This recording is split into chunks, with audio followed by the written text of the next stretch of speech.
Hi, this is Crystal Hardison from Southeastern Livingston Center. I'm the director, and you are listening to Local Leaders, the podcast. Hey, everyone, and welcome back to another edition of Local Leaders, the podcast. And we have a gentleman across from me today. Well, let's just say it's something that either you love what he does for a living or you hate to do what he does for a living, so you hire him to do it. And that is landscaping, something that I am, you're perfect for a guy like me because I don't want to be out in 100-degree heat pulling weeds and doing plants and all those sort, especially designing all this stuff. So that's what I call Landscape King, quite frankly. That's and right. That is your company, and your name is Joseph King. So first of all, Joseph, welcome to Local Leaders Podcast. Thank you. Happy to be here. Now, your story is phenomenal. And y'all, I'm telling you, he was here for 3 hours when we were off camera a couple of weeks ago, and we never quit talking. You should have an amazing story, and so we're going to talk about your story today. We're going to talk about what led you into your business, which is landscaping and Landscape King. But first, tell me a little bit about yourself. You have a family? Or are you single and ready to mingle? What is it?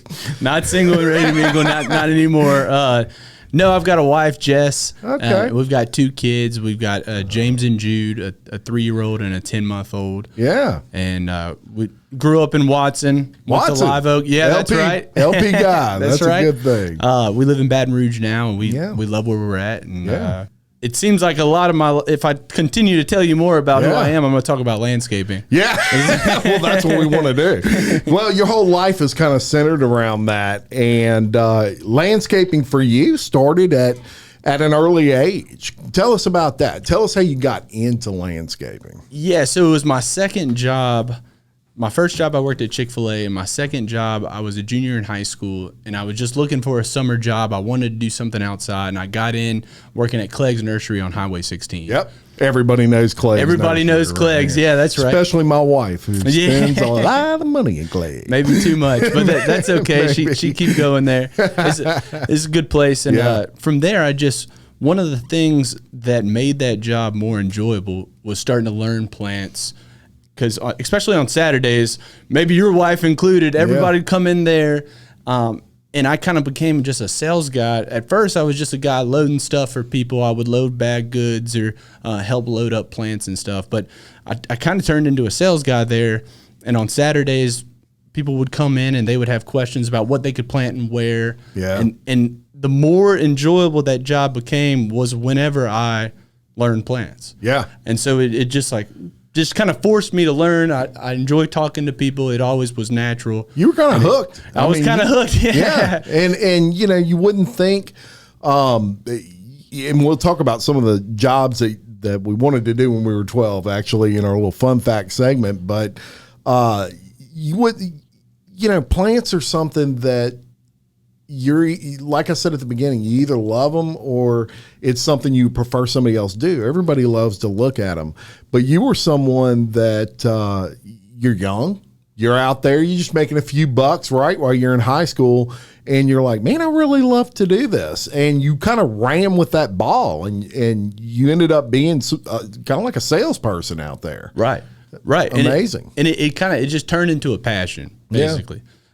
Just to make the hours go by better, I learned the plants, learned where they were on the lot, and then I started recognizing plants around town. Yeah. And so then it just kind of, from there, it just snowballed into a passion for that. And then there were some guys there that they would plant stuff for people from time to time on the side, and I'd help them out. Right. There was another landscaper in town that I worked with a little bit. Yeah. And then from there, eventually, in 2017, and we can talk about that a little bit too, but that's whenever I was really like, hey, man, maybe I can do this for myself. And one of the things too is I'd always see these landscapers come in, and they all had nice trucks. Yeah. It's like, man, I want to have a nice truck.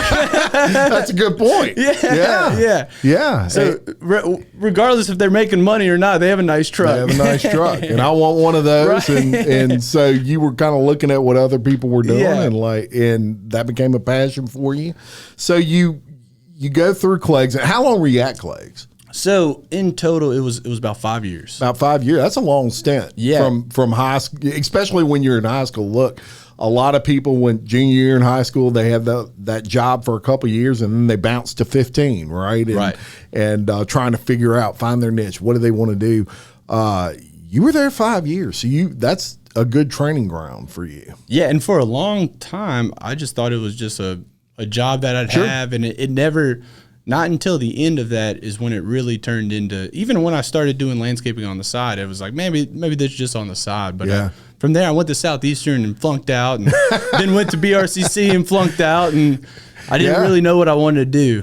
And this story is about, look, this is probably my favorite. Let's talk about school for a minute. Okay. So you went to Southeastern, and what did you want to major in when you went? Mass comm, and I wanted to be a news anchor. Yeah. I'm kind of a mass comm guy myself. Yeah, that's right. And you were going to be a news anchor, and you ended up, you flunked out of Southeastern. You said, well, I'm going to give BRCC a shot. Yeah, basically because they let me in. Yeah.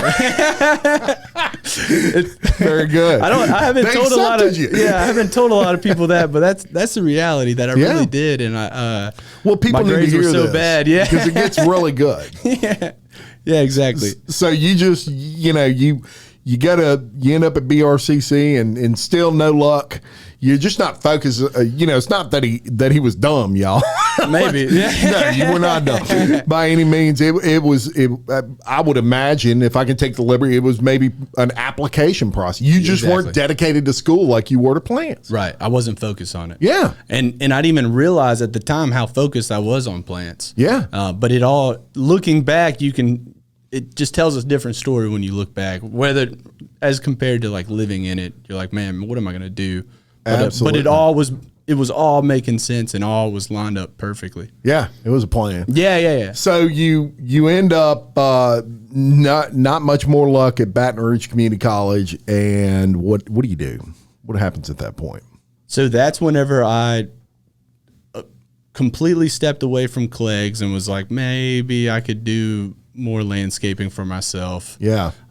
Seeing people making money doing it. You're like, people were asking you kind of to help them out on the side. Right. Yeah, exactly. And it still wasn't legit yet, and I hadn't formed the LLC, but it really wasn't until I met a certain person who is now my wife that it really started to like kind of motivate me and inspire me to take it more serious. Really? What motivated you about that?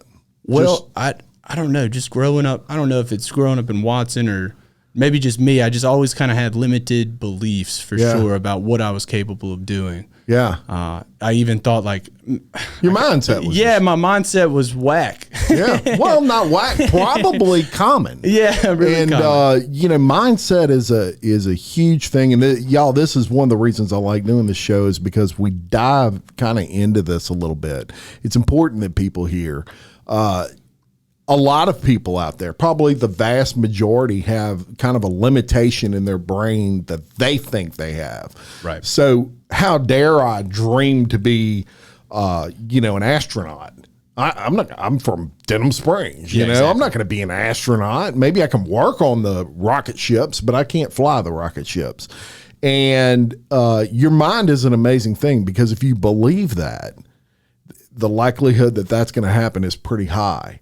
In your case, you met someone who kind of let you see through that limitation. Said, no, you can do whatever you want. Right. And it was really in her own life. And so like Jess had always wanted to be a vet when she was like 8 years old. And she was probably one of the first people I met who like had a goal and a vision of what they wanted for their life and fulfilled it. Yeah.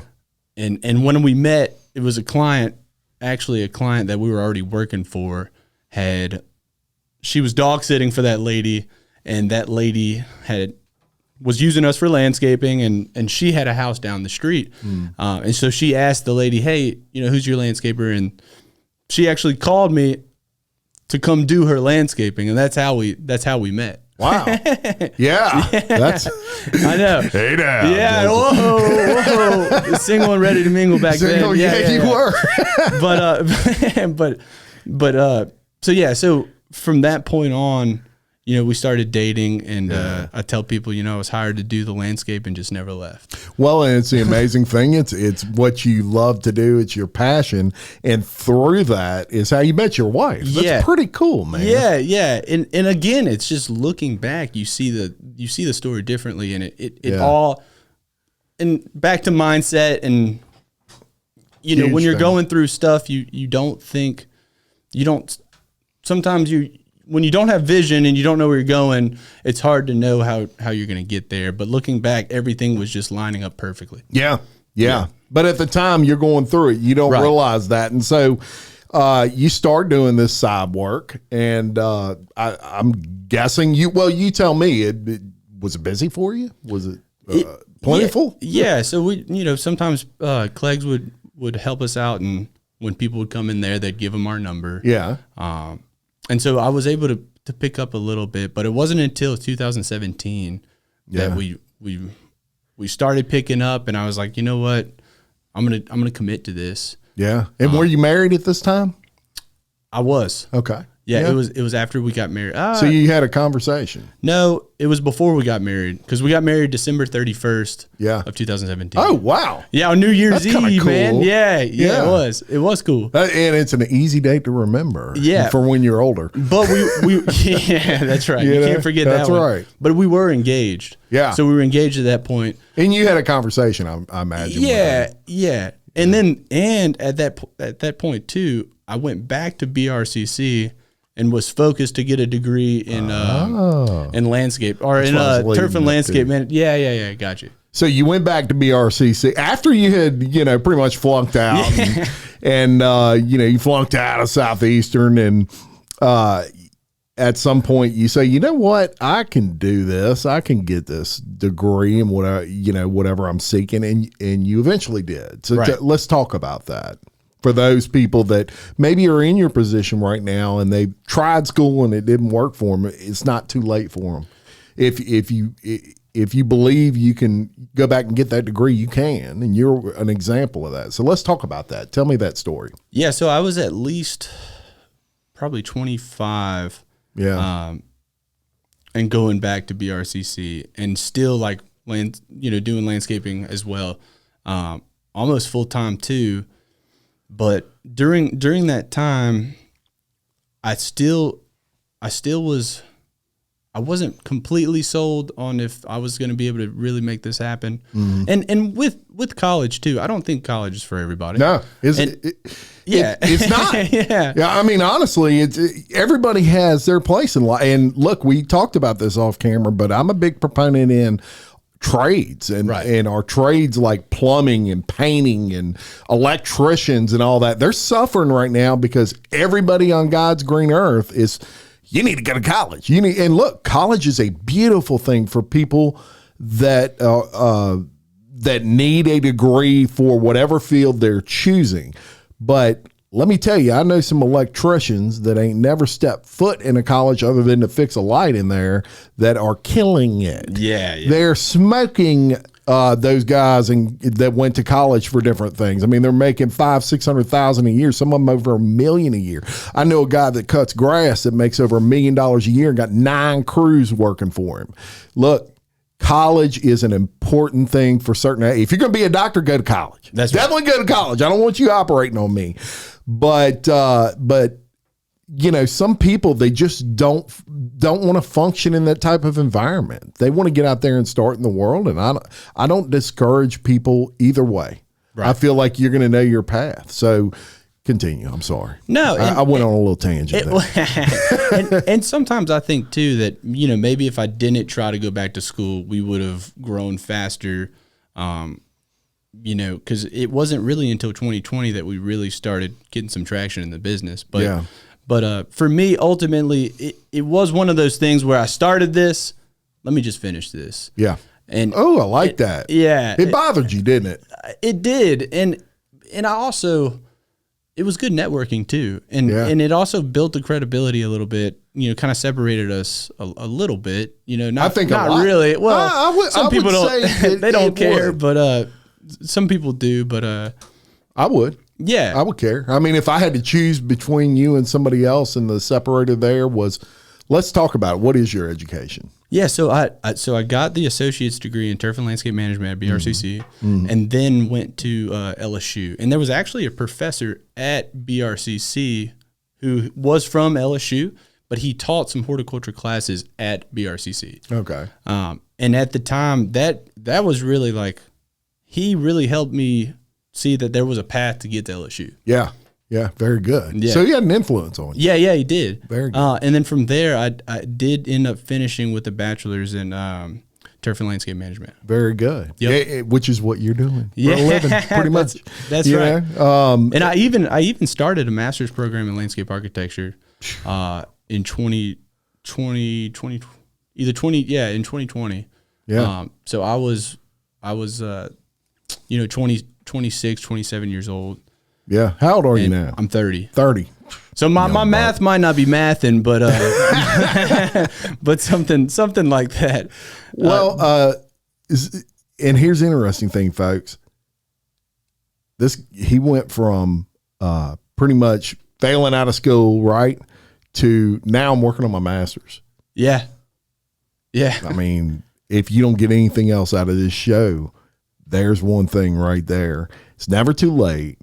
And your mindset can change later in life and lead you to things, to goals that you had set for you, even, when you were a young guy and you're still a young guy, but when you were 18 and 19 and 20 and you're going to school and you're struggling, and you mentioned it earlier, it took kind of almost meeting the right person. Yeah, it did. Yeah. And then from there, like getting married, and then when we had kids, like responsibility time. Yeah. Responsibility. I can relate. Yeah. Yeah. It pushes you, and it's good. It does. It is good. I tell people a lot the day, I can look back the day I had my son, my son is my oldest child. I have 3, but the day I had my son, I can distinctly almost remember like a switch in my attitude. And I said, okay, it's time for me to quit playing. Yeah. It's time for me to get about life. And that's legit, and I'm sure women go through it too, but I can't, I'm a man, so I relate to the men's side. And, I felt all of a sudden like I had these big shoulders and I'm ready to tackle the world because I had no choice. That's right. It wasn't about me anymore. That's right. So I can relate to what you're saying. Very, very good stuff. So you get your education behind you. And the reason I say that's a separator, I look at it as a separator with you, is education in what you're doing is important. You don't want to be putting plants out there in your front yard that are going to die next week because you're putting them out at the wrong time of the year. Right. Or the wrong place. Or the wrong place. You want to know why something's happening or why you're choosing certain places to put those plants where they don't. Look, my wife knows a lot more than I do about plants, and a lot of times she tells me this needs sunlight, this don't need sunlight, this needs sunlight for half a day. I mean, there's a lot to learn. There is. Mr. Landscape King. This is not something that's easy. It's not as easy as going and buying a plant and setting it on your mantle and watering it every day and it's going to live. Right. And I think a lot of people waste a lot of money sometimes because they just see what's blooming in the nursery. Oh, yeah. And then they go and plant that, and maybe it needs full sun, and they put it in the shade, Exactly. Or vice versa or something like that. Yeah, and you don't know that unless you have some sort of education behind that. Yes, you can learn some of those things, other ways. The internet's a great thing, although sometimes it will tell you the wrong thing. It's a great thing, but having a formal education in what you do, I think is a big deal.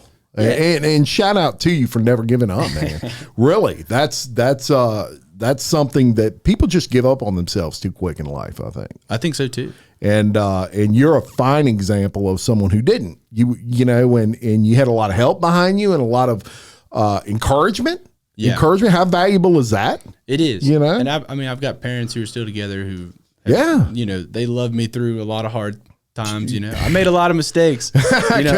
Welcome to the club. Yeah, made my share. Trust me, and continue to make them. But we learn from those sometimes, and we use those as sometimes you have to make a mistake to realize you're doing the wrong thing. Yeah, and you kind of graduate from the mistakes you make at different seasons of your life. It's a different thing. Amen to that. Now, let's talk about your services that you offer at Landscape King, because they're vast. It's one thing when I was researching what you did was I love it when I'm checking out a business and I'm like, oh, I wouldn't have thought they did that, or I didn't think they did this.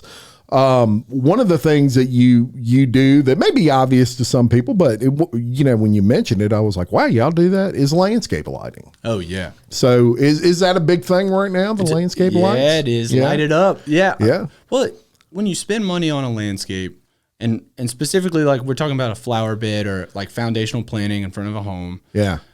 You're not going to see it at night. And so it's great to light that up.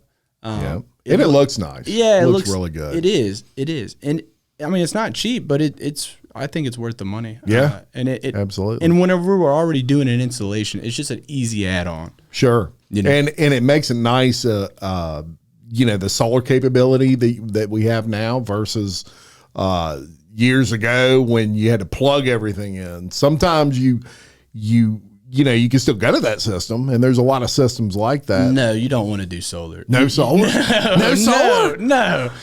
All we do is low voltage LED landscape lighting. Solar sucks. Solar sucks. Yeah. That's actually what I was leading to. They've gotten better. They've gotten better. Maybe if you have one flower. Yeah, just one. Might work. And I mean, they've definitely gotten better, but the issue I still see is that, you spend that money and then a few years go by, there's no warranty on that product. Yeah. And then you keep replacing it. And you end up spending the same amount of money that you would have. Period. Yeah, right. So y'all put in good stuff. Yeah. What you're we do. Yeah. I mean, we put in a nice system. There's a lifetime warranty on each fixture. Really? There is. Yeah. Wow. From the manufacturer. That's huge. Yeah, it is. Yeah. It's easy to sell too. Yeah. Very because good. of that, yeah. Interesting. Yeah. I mean, you worry about it one time and that's it. That's it's it. like having a lifetime warranty on your car. How hard is that to sell? Not too hard. Not too hard. Trust me. Yeah. My mechanic knows. So you do landscape lighting, but what about water spray systems? Yeah, so we'll do micro irrigation, and we have a licensed irrigation contractor who I actually met at Clegg's. We both worked at Clegg's together, and he has a landscape business too. Oh, okay. And we partner with him on a lot of those projects. Very good. Since he has his license, and he comes in and does a lot of that for us. Yeah, and those are nice folks because you can set them on timers. They come on certain times of the days, and you don't have to worry about I didn't water plants or and I didn't go water the flower garden or have that big spray thing that goes back and forth all day long. The next thing you know, you flooded your front yard because you were watching a football game exactly. all day. And I was going to say a lot of people will not water. Go a few days, and then they think they need to flood everything, and then too much water is almost worse than not enough water. Really? Yeah. Wow. So you can kill drown them. Yeah, exactly.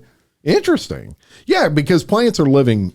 They're living, they're alive, they're growing. That's right. It's just like a person. You don't want to drown them with water, and they only get thirsty, and then they don't want nothing to drink no more. Basically. Well, and if we want to get technical, then you get you're just opening up opportunity for like fungal disease. Yeah. If you're overwatering, especially if you're watering like too much at night too. Yes. And so that's what's so difficult about landscaping. Is because if you come in here and paint this wall, you're going to have maintenance on it, but it's not alive. But if I go and plant 15 trees for you, if you don't water them, if we put them in the wrong spot, if we have a natural disaster, it's alive and it's going to die. Yeah. And so that's what makes it challenging. That's a great point. But it makes it kind of fun in a way too. But and that's why you need an expert. Yeah, that's right. Does that all day. That's right. Every day. Look, you mentioned paint, and when you mentioned paint, I perked up. I know a little thing or two about paint. A little bit about paint. Yeah. 22 years in that right. business.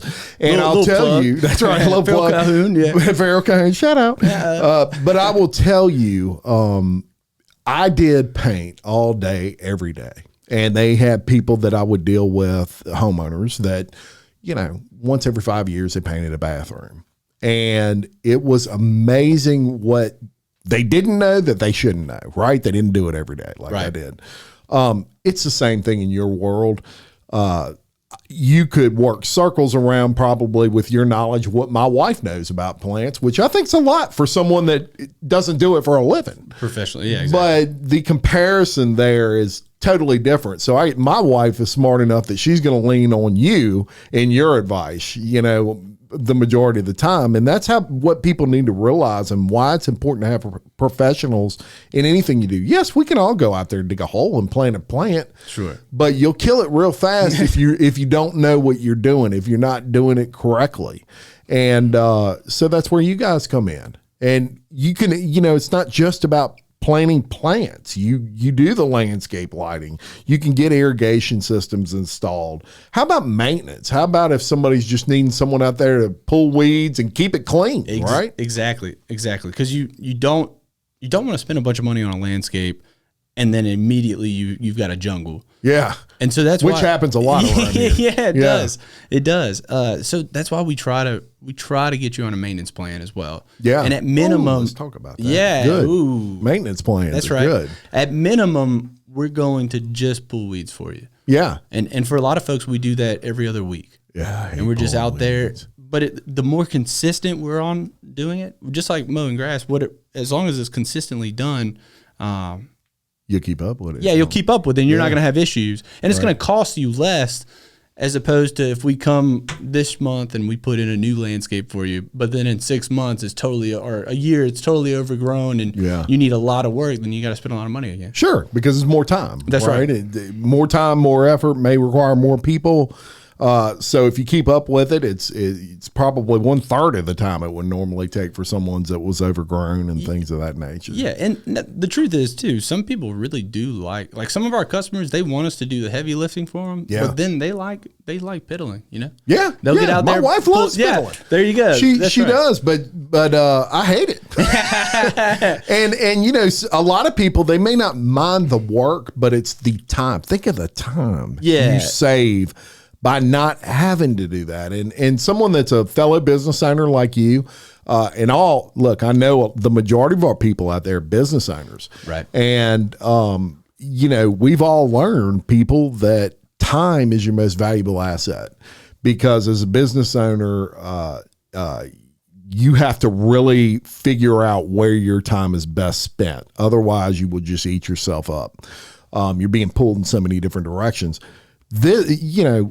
You don't have to spend time. Think of the time involved in just keeping up with nice flower beds and all those sorts of things. That's where you guys come in. Yeah, exactly. Hey, we'll handle it for you. You need to be spending your time either making money or spending time with your family. That's right. Or doing something more fun that you enjoy. That's right. Or if you like to fish, hunt, whatever you like to do. Whatever your thing is. Do that. And let the people at Landscape King handle that, sort of stuff. Now, what if you're someone out there that's listening right now, and you're like, I really need to redo my beds.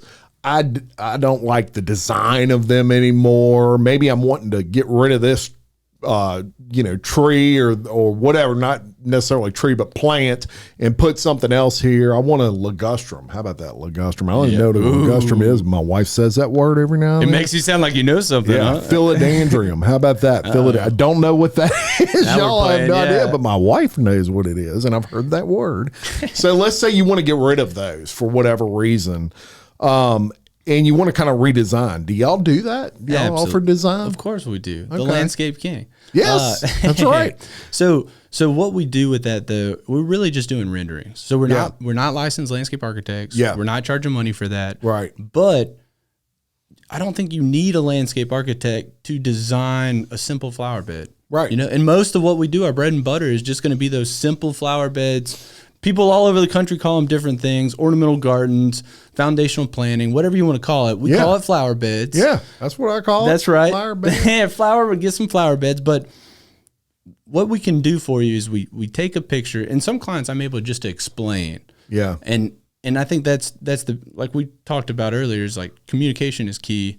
But being able to explain what we're going to do, some people need to see it though. Yeah. And so what we'll do is we'll take a picture. We have a software where we can do it. It's basically like Photoshop, and we'll put in the mulch, we'll put in the plants, and here's what your house is going to look like. That's right. It's a visual representation of what it's going to look like. We're not going to charge you for that. It's just a value add that we're going to do to make it easier so you can see what we're going to do. And that's huge, because a lot of people do charge for that. Yeah. And you're willing to go out there and kind of consult with these people and say, hey, here's what we can do for you here. And I'm sure offer up ideas. I mean, you probably got you've seen a few flower beds in your days, so you've probably got a good idea of what would look nice. That's right. And sure wouldn't be against making a suggestion. And a lot of people might say, okay, so I'm going to give you an example here.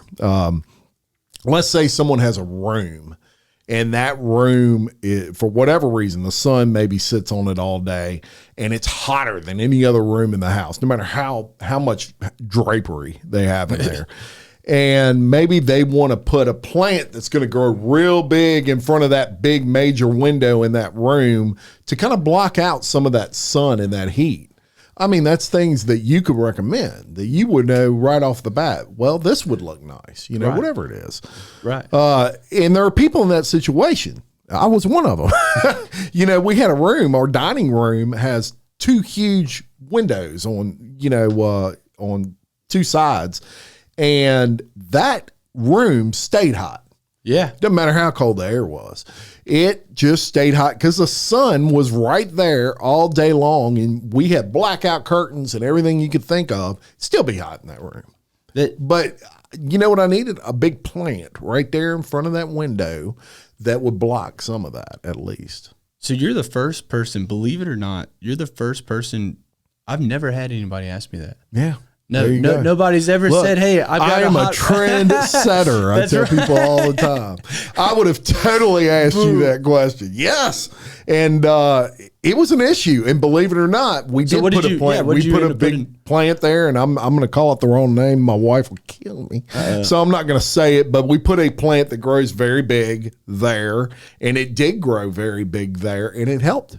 Good. It helped because it blocked that sun. And then the key there is when you consult with a professional, and you can look at Google, obviously, but knowing, hey, how close should we plant this to the house? Yeah. We want it to get big to do this, but we also don't want to have issues with our foundation, with roots growing too close, or having to prune that thing all the time, which more we did have to do. Yeah. and you just hit it. See, this is how much this dude knows. He literally just said exactly what happened. It probably is. I don't have foundation issues, but I probably could have planned it a little further back. But yes, I have to prune it all the time. And that's probably kind of a pain. And not to get off topic, but that's probably the biggest comment I get is, I want it to look awesome, but I don't want to have to do anything. Yeah. Yeah. I want this, but we don't want any maintenance. Yeah. And so most people just want as little maintenance as possible. Even if they're paying us to do maintenance, sure. They still, that's probably the biggest concern. Really? One of the biggest concerns. Yeah. That's very right. good.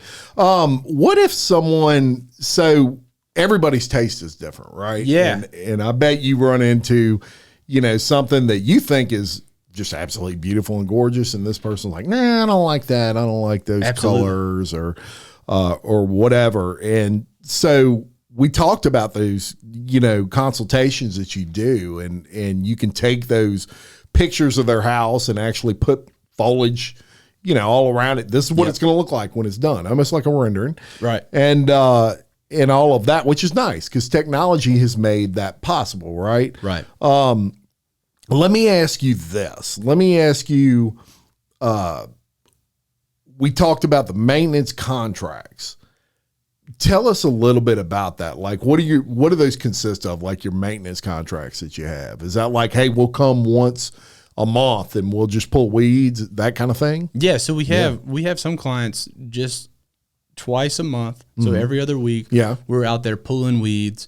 If we see something, like if we see a plant that has like yellow leaves or something, we'll pull that. We'll do light pruning. Yeah. But minimum, like kind of the base maintenance is just pulling weeds. Yeah. And twice a month is what I think is really recommended. Summertime around here, I'd agree with you. During the growing season, yeah. And then what we're doing there too is even if we're just pulling weeds, we're still going to blow off the concrete surfaces. We'll still edge around the beds with a weed eater.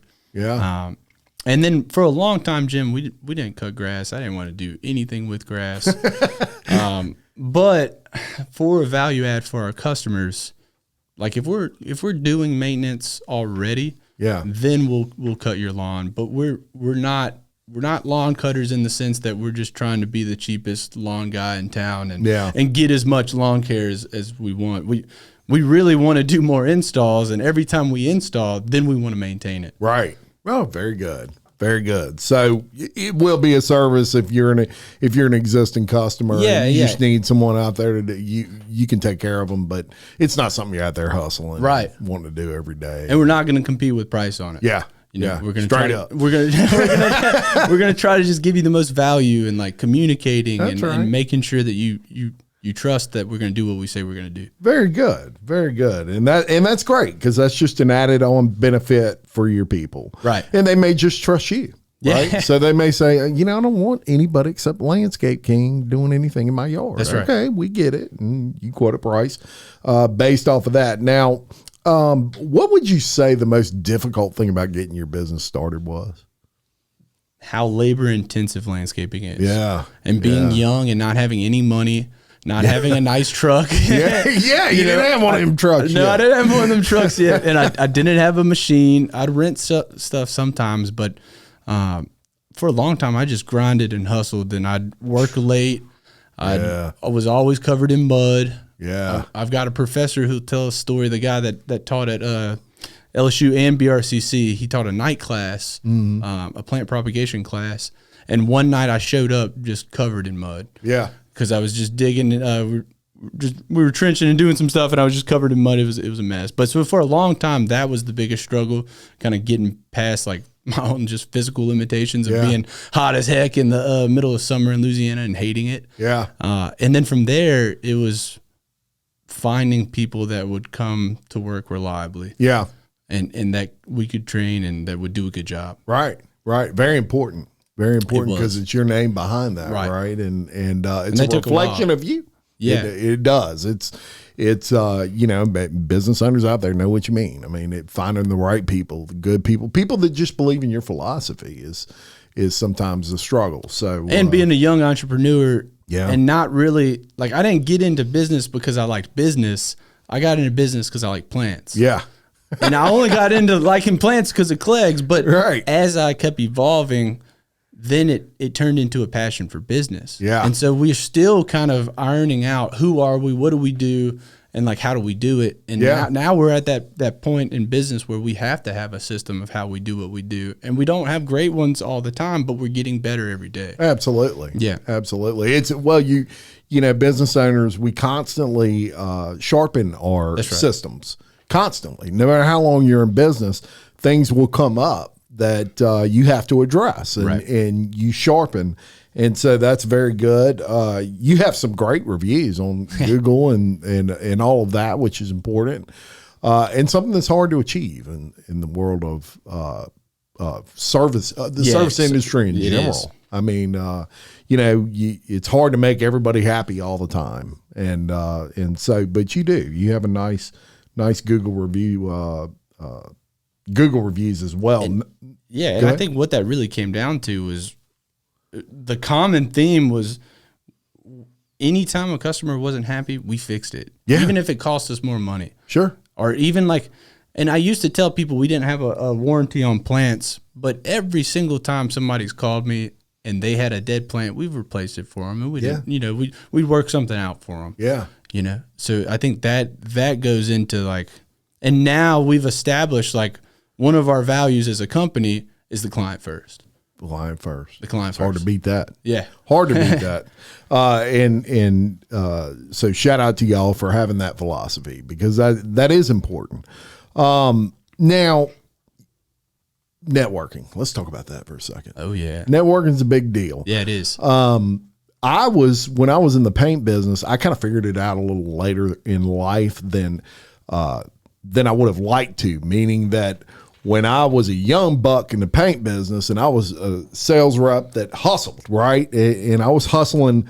I would go in neighborhoods and just go from house to house and talk to painters, these brand new neighborhoods that they're building, and nobody's moved. I wouldn't walk in an existing home, but if it was being built, hey, you need some and paint. I saw a ladder, a truck with a ladder, I'm like, there's painters in there, and I'd go in there and introduce myself and offer to sell them some paint. That's how we did things. Later on in life, I discovered, I did it way the hard way, which there's nothing wrong with that. Sometimes that's where you develop the character and the work ethic. But there's something to be said for networking and business networking. I know you remember BNI, which is Business Networking International, which is a networking organization that is very, very big here in South Louisiana, but really all over the world. But here in South Louisiana, there's several chapters. And how's that been for you? Yeah, it's been incredible. And, you're right. It's so huge. And sometimes when you're first starting out, you think you just got to cold call everybody, and you've always got to be salesy, and just you've got to just grind, and you do to an extent. You've got to, but then once I joined BNI, I realized, and it took me a little while, but you in that group, people are doing that for you. Yes, but the only it's way like having 30 sales reps running around for you, and selling for you. Right, but the only way to do that is to establish a good relationship with them, to where they know, like, and trust you, and they feel good about. Because they're putting their name on the line. Oh yeah, because they don't have to refer you. Right? No, they don't. They don't have to refer you, and you have to earn their trust, and that comes through time and one-to-ones that you do with these people, and they get to know you and all of that. But networking a huge role in business, and has been a huge role in your business. You would agree? Oh yeah, I mean we've gotten a lot of sales from BNI. Very good. And almost every time, we have a very high close ratio from those referrals too. Yeah, because those people put their name on the line, and they trust those people, and then that trust is just transferred. That's right. And you said you were in BNI too, I was right? in BNI for about 5 years. Yeah. And like I say, it was later on in my Farrell Calhoun sales career that I joined BNI. I wish I would have joined it 15 years before that. I just didn't know about it. Right.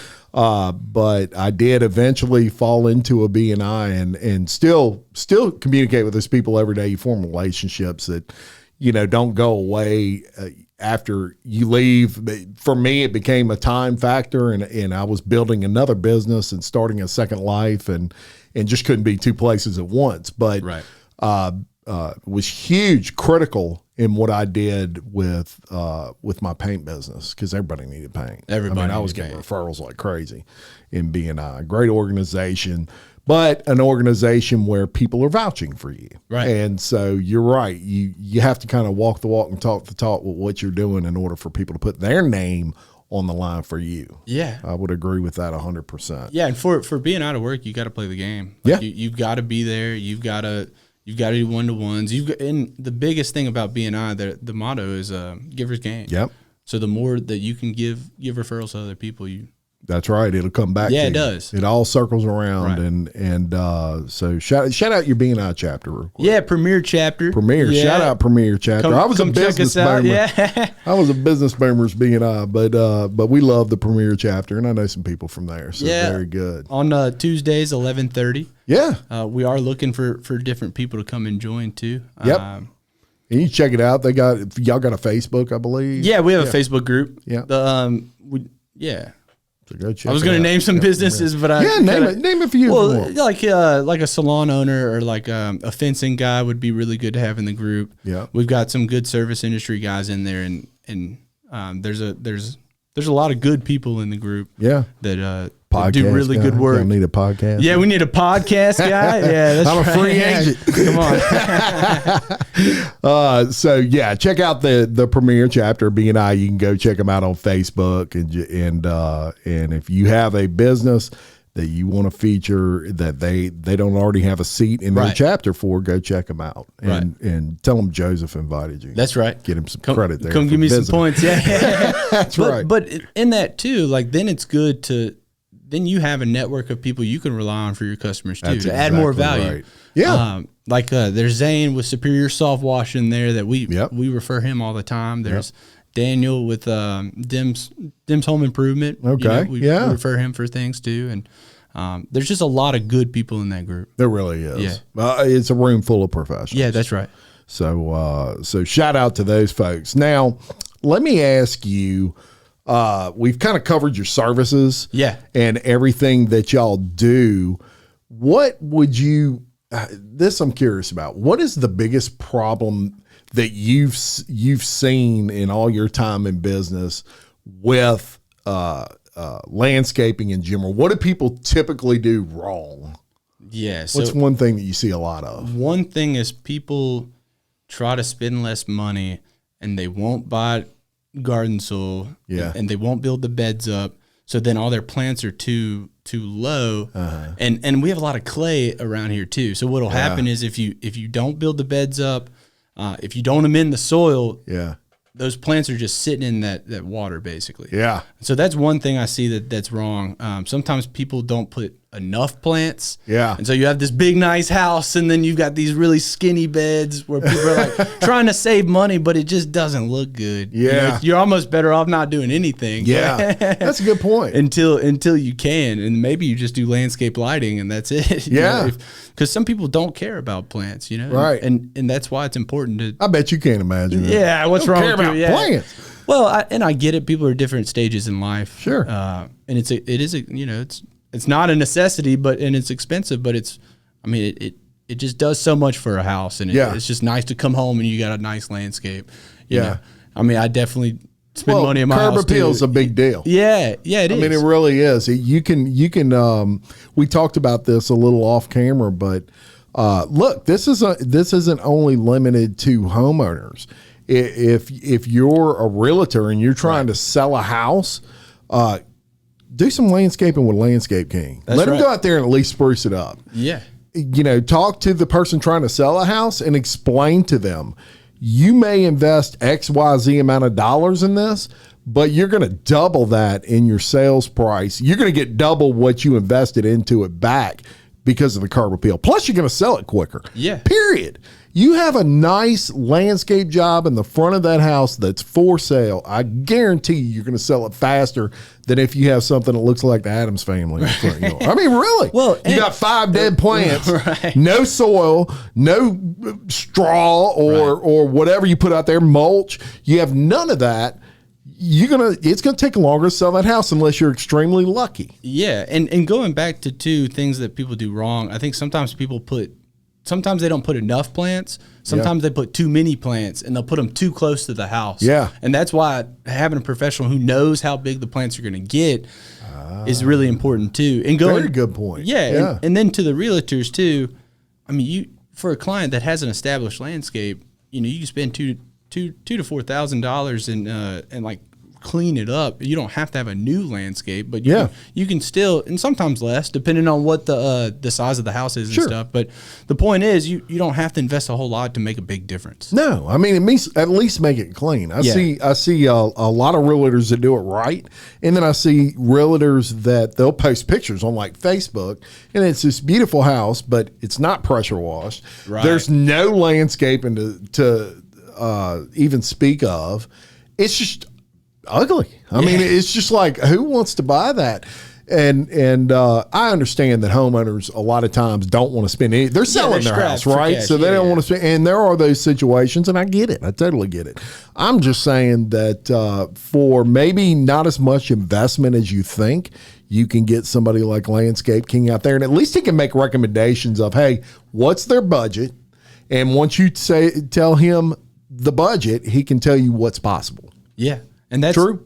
Yeah, exactly. And that's one of the, so we've kind of created a list and we're going to have some videos out about it, but just like 10 questions to ask yourself before you install a landscape. And one of them is, what is your budget? Yeah. You got to know, and sometimes people don't know how much it costs, but it's good to kind of have an idea of what you absolutely. And look, don't get all weird. And when he says, what's your budget, be like, what? If I tell you 3,000, you're going to tell me it's $29.95. Look, people get like that. These guys in any service industry, landscape included, it's hard for them to advise you if they don't know what you're wanting to spend. Look, we can build you the Taj Mahal.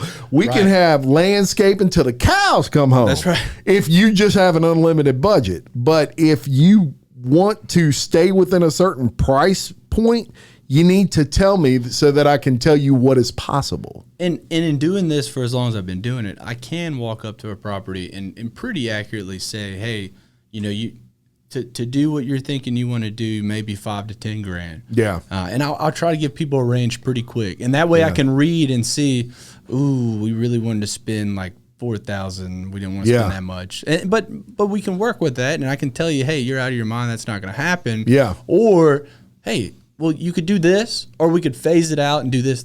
And we try to just work with people on that. But definitely for realtors, sometimes if you've got a big fancy house and it's all nice and new on the inside, then maybe you do need to spend more money to make the landscape really, especially if it's in a neighborhood where everybody has a nice landscape. Yeah. There's things you could do, maybe even just landscape lighting. Yeah. Maybe you just need maintenance while it's on the market too. That's right. Just keep those weeds out. There's simple things you can do too. Simple things you can do. That's right. And look, he'll come out there and look at it, and he just consult with you. Yeah. Not charge you a dime. Yeah. Just check it out and let you know what, quote you a price maybe, or let you know what you're looking at on calls. And man, we tried to. There was a time where we did charge for consultations, but what I found is that if we could go out there and not charge you anything, even if you don't go with us, we're still. Your neighbors might see my truck. Yeah. But sometimes people later on in life, they can spend more money, and they'll either tell somebody about us, or it comes back. It comes back to you. Yeah, it really does. And look, I want to mention this. So Joseph, don't let Joseph fool you. He is pretty sharp behind the social media realm as well. And actually, this dude got his own YouTube channel. Yeah. Okay. Yeah. There you go. And look, a nice website as well. So I checked out his website at the very beginning, which is how I discovered your YouTube channel. And he's got a lot of interesting how-to videos on there.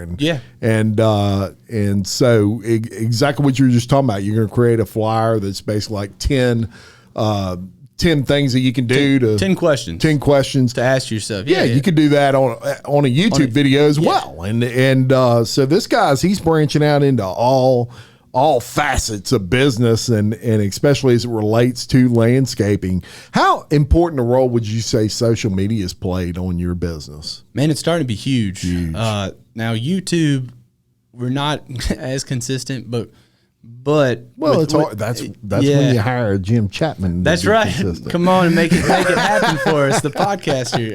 That's it.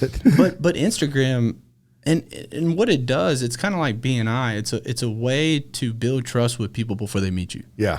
That way they can know, like, and trust you before you even knock on the door. Absolutely. And we've had some clients find us on Instagram and they're not getting any other quotes. They just want to go with us because they already trust us. Sure. They already like us. That's right. They feel like they know you. And look, this video right here that we're going to put out, folks, share it. Share it on Facebook. The vast majority, 80% of our viewers and listeners are Baton Rouge area and 30 miles out in all directions. So that's kind of his area of service. Yeah. And let's talk about, so make sure you share it, but let's talk about this for a second. Your area of service, Gonzales, Baton Rouge, Central, Live Oak area, pretty much kind of like where you want to stay. Yeah, exactly. Okay. Gonzales, Prairieville, we do work in Prairieville, and we even go to Zachary. Yeah, we do stuff in Zachary as well. The farthest we probably go out is St. Francisville. Gotcha. But if we're going out there, we're gonna have a conversation with you about what you want to do, and we kind of give you some price ranges before we go out there. Yeah, just in case. But with West Baton Rouge, we like going out there too. Yeah, Port Allen area. Yeah, we'll go to Port Allen, Addis, Plaquemine. Now we don't offer for some folks. If you're looking for maintenance, we might not be a good fit if you're in St. Francisville or Zachary. Yeah, you're gonna eat up. I mean, look, y'all, it's a business, and you use $50 of gas to go maintain something. You're gonna have to consider that. Yeah. But as far as installations, we'll go to all those areas for installations. Yeah, very good. And we've got partners that we refer people to, like especially for lawn care. A few companies, Billy Sims, of course. Yeah. And Servicare. Yeah, and Augusta Lawn Care too. Yeah. That both of those guys, their lanes are primarily just lawn care. Yeah, that's right. They do, and Billy don't want to do nothing but lawn care. He cares, but he's good at it. You don't have to. If you know BNI, you know Billy Sims. So. He's a force in nature. That's what I call Billy. Let me ask you. let me ask you this before we get out of here. Believe it or not, we're running out of time, man. 55 minutes. Oh my gosh. Let me ask you a couple things though. Number one, if people want to get in touch, how can they do so? What's the best way? Yeah, they can call us. The number that's on our trucks, 225-304-2499. They can also go to the website. It's probably easier for a lot of people just to go to the website and click the book online button. Yeah. And just fill out the request form and we'll get back to you quickly. Yeah. Very good. And the website is landscapekingla.com. Go to our Instagram, Facebook too. Instagram, we're landscapeking_Louisiana. Yeah, give them a like. Yeah, check it out. And let them know we sent you. Makes us look good. Yeah, right. And sometimes on Instagram, we're obviously posting before and afters and stuff, and we'll talk kind of salesy stuff sometimes. But a lot of times, I'm trying to add more value for people and just give tips. Yeah, there you go. So added value. That's what it's all about. Yeah, that's right. Very good. Now I ask you some fun facts. People love our fun facts. Do they? I get comments all the time, and they'll even private message me on Facebook and say, "Man, we love when you do the fun facts." Because I quit doing them for a little while, and they got mad at me. So I said, "Well, I'm gonna keep it back up." So we did some with you, and I asked you if you purchased a yacht, what would you name it? And the whole time in my mind, I was thinking exactly what he said. The King. The King. Imagine that. Joseph King, Landscape King, and The King. That's what you'd name a yacht. If you had a dream job, or what was your dream job when you were 12? Tell them what it is. Crazy enough, hockey player. Yes, exactly what my last guest said. And it blew my mind when he said it, y'all. We are in South Louisiana. Hockey. But he mentioned the Baton Rouge Kingfish, and I went to Kingfish games. I used to love them, man. Really fast game, and I learned a lot about hockey I didn't know. But you would never think people want to be hockey players in South Louisiana. But guess what? We had two of them back to back. And I didn't even play hockey. I just thought it was cool. Yeah. And I was a 12-year-old thinking, hey, I want to be a hockey player. Yeah, That's nothing right. wrong with that. Superpower. If you could have any superpower, what would it be? You said read minds. Yep. I picked that one too. Then I know your budget, That's right. You would right off the bat. Watch out. Yeah. We know about this. If you could travel anywhere in the world, where would you go? Earlier I told you Turkey, just because I had been there. It's a cool place. Yeah. But I don't know. My wife and I have been talking like going to New Zealand or like Australia or something like that. New Zealand. New Zealand would be incredible. Yeah, it's a good one. They filmed Jurassic Park in New Zealand. Yeah. Yeah. What other movie did they film in New Zealand? Wasn't it Lord of the Rings? Yes. Yeah. Yeah, I believe you're right on that. Yeah. Yep. And Jurassic Park was filmed there. Magical place. What a beautiful place. Yeah. Couldn't imagine. I went to Alaska. You ever been to Alaska? No. Ooh. You saw the Northern Lights? It's like I did. I saw a little bit of the North. I was there at the very early stages of the Northern Lights, so it wasn't that big yet. Believe it or not, as the season for the Northern Lights goes on, they get better and better. I was at the very beginning of that. I went on a cruise, but I'm gonna tell you, it's like being in a painting. Yeah. Oh, eagles fly around like blackbirds around here. I mean, they're everywhere. They're sitting on light pole. Eagles. Oh, yeah, man. And it was just absolutely beautiful. Even the little towns are what you would think in Alaska. Just unbelievable. So go check that out too. But definitely those are good places. So what's your place? Where would you go? New Zealand would be hard to beat. Yeah. Come on, let's go. Rome. I think I'd like to go to Rome. I'd like to see the Colosseum at some point before, I kick the bucket. There's something nostalgic about that too. Yeah. Like, just the ancient. And I'm a nostalgia guy. I mean, you Yeah. can look around this studio and everything I have is antiques and older stuff. And there's a reason for that. That's my personality. I like that.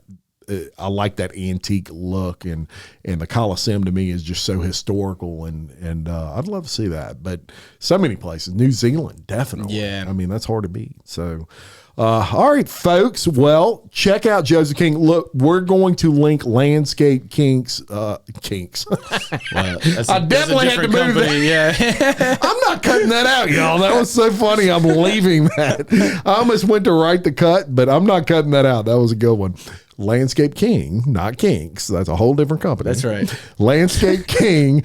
We're going to link their media on the description of this video and audio. So you can just go down, you can click on it, and it'll bring you to their Facebook and their Instagram and their website. We'll put all three on there. Yeah. And so check those things out. And until next time, I'm Jim Chapman, reminding you love your community, support local business just like Landscape King, and keep leading. Thank you very much. Thanks, Joseph. Happy.